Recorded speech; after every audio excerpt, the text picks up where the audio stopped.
Hello बच्चों, welcome back to DP sir classes. आज की क्लास में मैं आपको प्रीवियस ईयर के क्वेश्चन पेपर में से कुछ क्वेश्चन करवाऊंगा जो कि क्लास 12th के मैथमेटिक्स के हैं। अब देखिए अगला क्वेश्चन क्या कह रहा है कि find the area of triangle. Find the area of triangle having point this this and this as its vertices. अब आपको इसमें एरिया ऑफ ट्राइंगल फाइंड करना है जब आपको वर्टिसेस ये दे रखी हो। अब इस क्वेश्चन में क्या करेंगे, ध्यान रखना, एरिया ऑफ ट्राइंगल या किसी का भी एरिया फाइंड करने के लिए बोल रखा हो, area of triangle, area of parallelogram, ठीक है। तो ऐसी कंडीशन में आपको ध्यान रखना है कि इसमें लगेगा वेक्टर, वेक्टर फॉर्मूले इसमें लगेंगे, ठीक है ना। तो चलिए देखते हैं क्वेश्चन को। अब देखिए इसमें वेक्टर कैसे लगेगा। वेक्टर में आपको याद होगा जब आपने वेक्टर करा था तो इसमें एरिया एरिया ऑफ ट्राइंगल का जो फॉर्मूला होता है वो होता है हाफ। हाफ किसका? ए क्रॉस बी। अब ये ए और बी क्या होते हैं? ये ए और बी होती थी साइड्स। मतलब आपको जो ट्राइंगल दे रखा है ना, जैसे कि ए बी सी दे रखा है, तो ए बी सी एक ट्राइंगल है आपके पास। ये ए हो जाएगा आपके पास क्या, 1 1 1, और बी हो जाएगा आपके पास 1 2 3, और सी हो जाएगा आपके पास 2 3 1। ध्यान रखना, एरिया ऑफ ट्राइंगल या एरिया ऑफ पैरेललोग्राम कुछ भी निकालना हो तो यही कंसेप्ट लगेगा आपका, और इसी तरीके से आपको करना होगा, ठीक है। अब इसमें क्या है कि सबसे पहले आपको ए बी वेक्टर निकालना होता है, यानी कि साइड का वेक्टर निकालना होता है, और बी सी वेक्टर निकालना होता है, और ए सी वेक्टर निकालना होता है। अब इसमें से आपको क्या करना है कि दो साइड लेनी होती है, दो साइड। यानी कि इसमें जो फॉर्मूला लग सकता है वो लग सकता है हाफ मॉडुलस किसका, ए बी मल्टीप्लाई बाय यानी कि क्रॉस बीसी, ठीक है। अब कुछ बच्चे बोलेंगे कि सर आपने ये दोनों साइड ही क्यों ली, आपने ये दोनों क्यों नहीं ली। बेटा आप कुछ भी ले सकते हो। अगर आप इसमें हाफ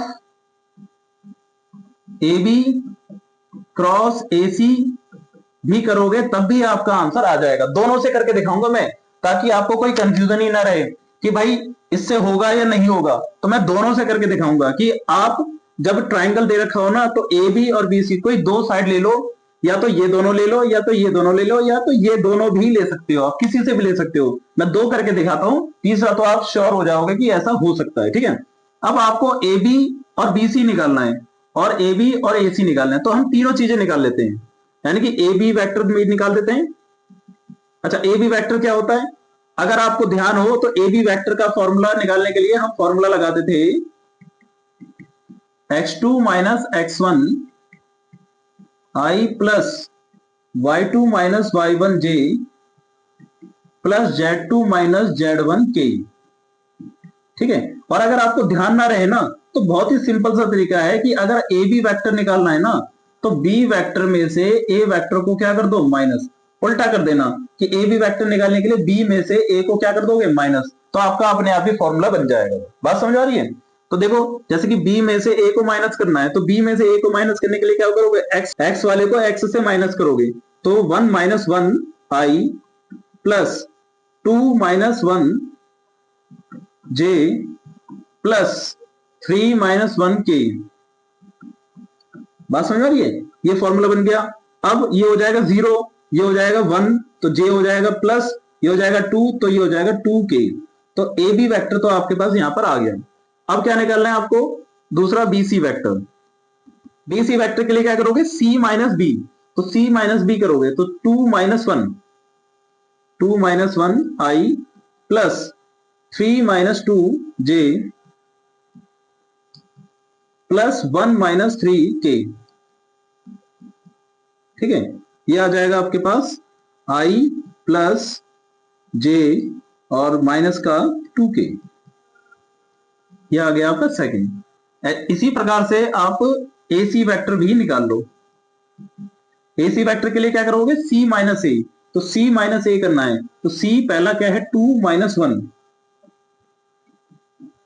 आई प्लस 3 माइनस 1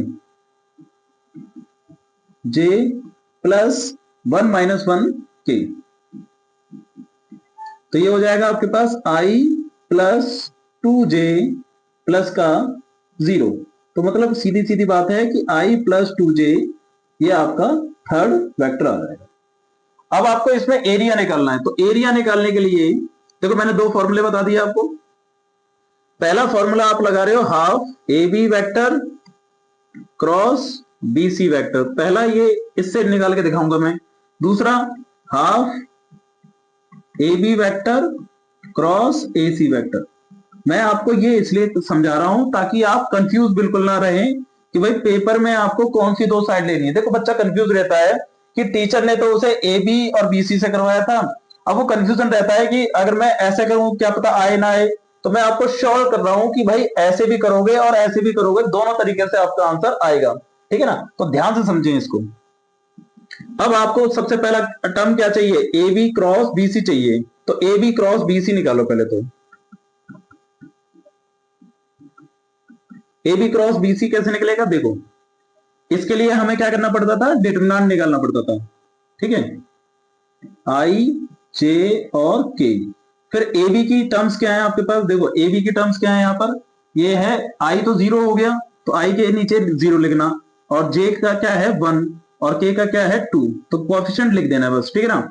और फिर बीसी का क्या है, बीसी में आई जो है वन है, फिर जे भी वन है, और के क्या है आपका -2। अब इसका आपको डिटरमिनेंट निकाल देना है। डिटरमिनेंट डिटरमिनेंट निकालकर फिर आपको क्या निकालना है, मैग्नीट्यूड। मैग्नीट्यूड मतलब मॉडुलस, ठीक है ना। तो मैग्नीट्यूड भी निकालना होगा। पहले डिटरमिनेंट निकालते हैं। क्या करते हैं, सबसे पहली टर्म लेते हैं आई, इससे रिलेटेड रो और कॉलम, ये रो और कॉलम माइनस कर देते हैं, तो बचेगा क्या, ये टर्म बचेगी, ठीक ना। तो इसको इससे मल्टीप्लाई करते हैं, तो ये हो जाएगा -2, और बीच में आता है माइनस, और इसको इससे मल्टीप्लाई करेंगे, ये भी हो जाएगा -2। और फिर जो अगली टर्म लेते हैं जे, उसका साइन चेंज कर देते हैं, अगर ये माइनस का होता तो प्लस का कर देते हैं, प्लस है तो माइनस कर देंगे, ठीक है। और फिर इससे रिलेटेड रो और कॉलम ये हट जाएगी, तो इसका मल्टीप्लाई इससे करेंगे तो 0, फिर बीच में आएगा माइनस, और इसका मल्टीप्लाई इससे करेंगे तो 2।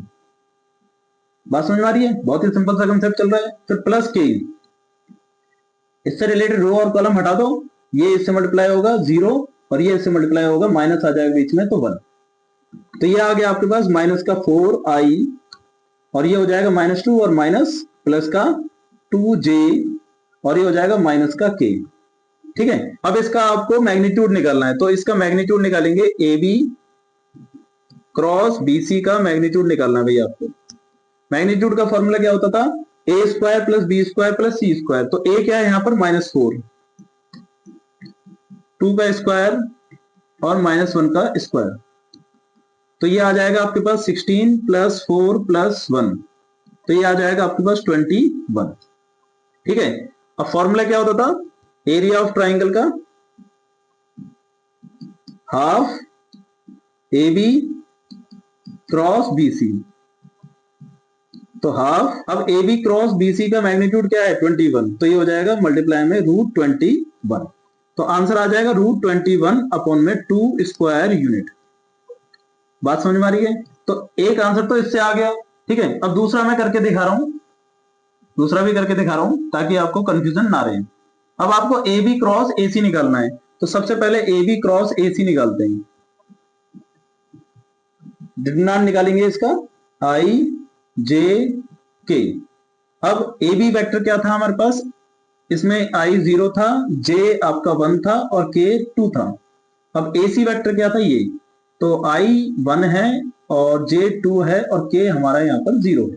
आई लेते हैं पहले टर्म, इससे रिलेटेड रो और कॉलम हट जाएगी, तो 1 को 0 से मल्टीप्लाई करेंगे 0, बीच में माइनस, और इसको मल्टीप्लाई करेंगे 4, ये आ जाएगा -4।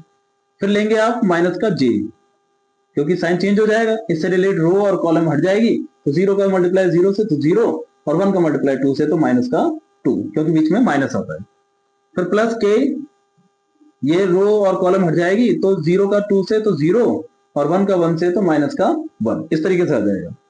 अब ये हो जाएगा माइनस का 4i, और ये हो जाएगा प्लस का 2j, और ये हो जाएगा माइनस का k, ठीक है। अब देखो वेक्टर सेम आ गया कि नहीं आ गया, बिल्कुल सेम आ गया। अब इसका मैग्नीट्यूड भी क्या रहेगा, सेम ही रहेगा, ए बी क्रॉस ए सी। इसका मैग्नीट्यूड आ जाएगा आपके पास -4 का 16, 2 का 4, और 1 का 1, तो ये आ गया √21। तो इसमें भी जब आप एरिया निकालोगे ना, एरिया ऑफ ट्राइंगल, तो इसमें भी क्या आ जाएगा, हाफ इंटू में √21, यानी कि 21 का रूट अपॉन में 2 स्क्वायर यूनिट। तो समझ में आ रहा है कि नहीं आ रहा। तो भाई इसमें आपको कंफ्यूज होने की बिल्कुल जरूरत नहीं है कि टीचर ने करवाया था तो उसने ये दोनों साइड्स ली थी और अब हमें याद नहीं है कि कौन सी साइड ली थी, तो हम क्या करें? तो आप कोई सी भी साइड ले लो, कोई सी भी दो साइड ले लो, ऐसी कोई प्रॉब्लम इसमें नहीं है। तो समझ में आ रहा है? ठीक है, समझ में आ रहा होगा आपको। ठीक है, तो इससे रिलेटेड आप जितने भी एरिया ऑफ ट्राइंगल के क्वेश्चंस हैं वो आप इस क्वेश्चन के करने के बाद गारंटेड कर पाओगे, सारे क्वेश्चन कर लोगे।